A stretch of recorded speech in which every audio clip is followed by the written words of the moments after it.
antsika rehetra amin'ny anarana mahafinaritra Jesosy Kristy amin'ity fotoana mahafinaritra ity.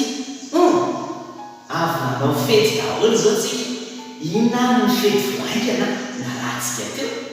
Ny fety voaingana mila fa mahazaly daholo rehetrarehetra fetin'ny Paka. Nanao fetin'ny Paka atsika teo na fetin'ny Pasika. Teo mitany ianao inona ary ny fetin'ny Paka na ny Pasika.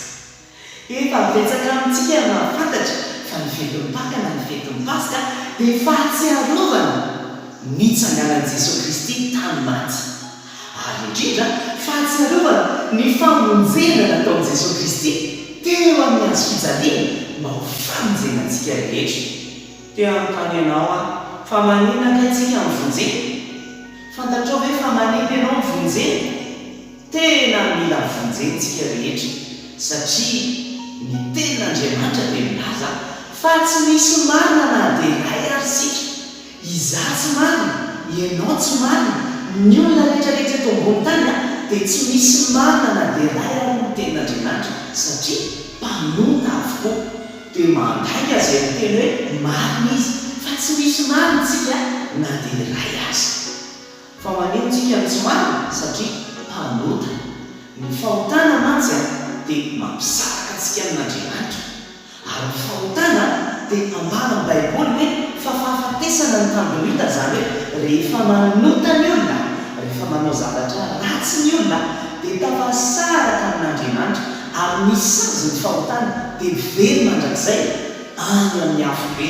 Ny Baiboly dia mampianatra an'izany fa very any amin'ny afo be izay rehetra manota dia tsy tafakambana amin'Andriamanitra fa tafasaraka amin'Andriamanitra. Ahoana ary no atao mba hahatonga antsika tena ho tafakambana amin'Andriamanitra indray?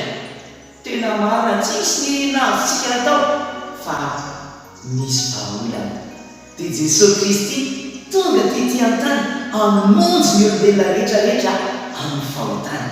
Tonga Jesosy Kristy hamonjy antsika tsiraray avy amin'ny fahotantsika.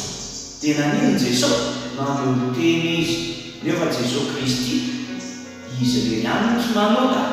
Jesosy Kristy rery ihany no marina. Izy rery ihany no marina ary tsy misy afa-tsy izy no marina.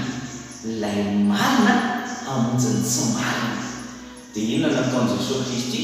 Niantona teo amin'ny hazo fijaliana izy. Nosatrohana antsika izy. Nokapohana antsika ny telopolo izy.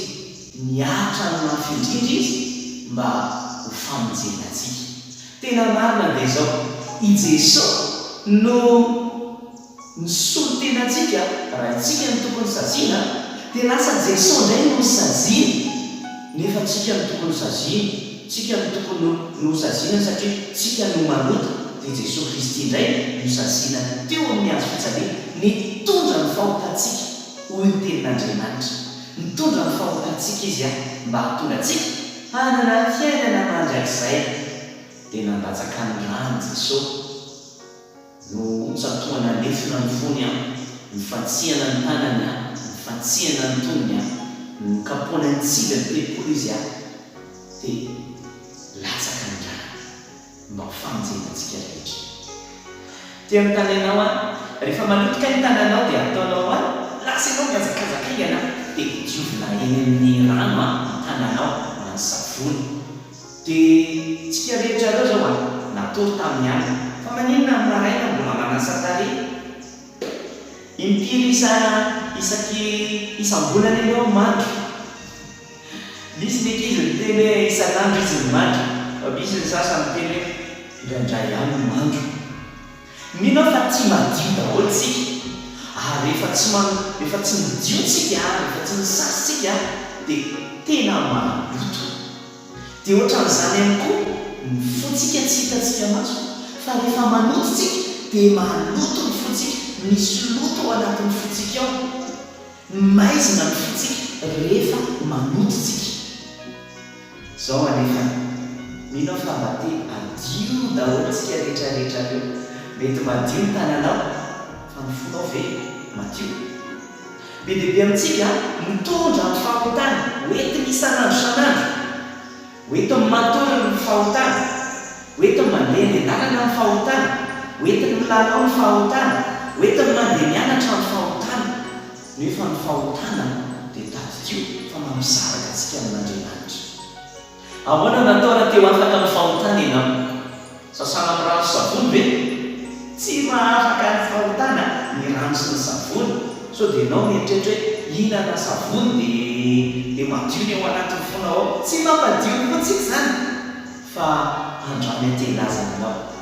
Ny ranon'i Jesosy Kristy ihany no afaka manadio antsika ho afaka ny fahotana rehetrarehetra, na inona fahotantsika dia ny ranon'i Jesosy Kristy afaka manadio ny fontsika ho afaka ny fahotana rehetra. Androany mino fa antsika rehetra teo afaka amin'izany fahotana izany eo. Teo afaka amin'ny fahotana ianao e. Tsy io savony manafaka amin'ny fahotana, fa ny ranon'i Jesosy Kristy ihany. Raha teo afaka amin'ny fahotana tsika dia amin'ny finoany mivavaka ianao miteny an'i Jesosy Kristy. Voalohany indrindra miaiky fa mpanoto, tena mpanoto tsika. Jesosy Kristy io miaiky fa mpanoto, tena mpanota, dia androany manaiky mifona aminao dia mangataka ny ranao anadio ny foko. Dia afaka diovin' Jesosy fonao, afaka miadio ny fonao, dia mahafinaritra be fa afaka miditra ny an-danitra ianao. Raha amin'ny fotoana fampiasanao madio ny fonao, miditra ny an-danitra ianao. Raha ohatra hoe amin'ny fotoana fampiasanao mbola misy fahotana ao anatin'ny fonao, dia lasa ny amin'ny afobe ianao. Dikan'izany andao tehirizina madio foana ny fontsika. Andao isaky ny melohan'ny atory, andao tsy tehirizina ao anatin'ny fontsika ny fahotana. Andao melohan'ny andehanantsika mivoaka ny trano, tsy tehirizina ao anatin'ny fontsika mandehandeha ny fahotana, fa andao angatana ny ranon'i Jesosy Kristy. Ilaina ratsiny teo ny azo fijaliana, iny no afaka manadio ny fontsika. Noho izany androany te hanadio ny fonao Jesosy Kristy, dia anasan'ny fonao am'rany Jesosy Kristy. Tiany Jesosy Kristy tsika rehetra adio ny fontsika ny ao anatintsika rehetra mba ahafahantsika manana fiainana mandrakizay. Andao tsy hitahiry ny fahotana ao anatin'ny fontsika isika, satria tsika rehetra manala madio. Ianao ary manala madio isan'andro. Isan'andro milaintsika ny ranon'i Jesosy Kristy anadio antsika. Izao no mba tenin'Andriamanitra ao amin'ny Isaia taminany manao hoe andao ary fandarintsika fanamena takanjaka aza ny fahotanao dia ho fontsika taka ny ora-panala. Izany hoe na manoto ohatry ny ahoana ary ny fontsika dia afaka diovin' Jesosy Kristy ohatran'ny laneige, ohatran'ny ora-panala, afaka diovin' izany na manahoana fahotantsika. Vonina venao androany hanadio ny fonao amin'i Jesosy Kristy. Vonina venao androany hiaiky ny fahotanao, fampanoty ianao. Vonina venao androany mba te hanana fo madio. Andao avetsika izao vavaka izao amin'ny anaran'i Jesosy Kristy Tompo. Jesosy Tompo misaotra anao fa tsy ahy ianao, matoahy ianao teo amin'ny hazo fijaliana. Nitondra ny fahotako teo amin'ny hazo fijaliana. Androany dia miaika manaika fampanota, tsy mendrika ny hamonina ny anaranao. Androany sasao amin'ny rano amin'ny foko, diovy amin'ny rano amin'ny foko, dia adio. Dia manasanao hiditra atao anatiko, hipetraka atao anatiko. Misaotra Jesosy Tompo. Amen. Minao fa madio ny fonao androany, midiovy ny ranon'i Jesosy. Raha sendra miteny ratsy tampoka, raha sendra manota tampoka, miazakazaka eo amin'i Jesosy foana, anadio ny fonao, angataka ny ranon'i Jesosy anadio ny fonao. Fa tsika koa isan'andro miazakazaka mamonjy rano savony rehefa maloto tanantsika na ny tenantsika na ny kanjotsika. Andaokontsika isan'andro miazakazaka eo amin'i Jesosy anadio ny fontsika sy ny fiainantsika amin'ny ranon'i Jesosy Kristy. Mino fa narinaritra antsika indray mianatra amin'ny tenin'Andriamanitra androany amin'ny manaraka indray da i Jesosy daholo.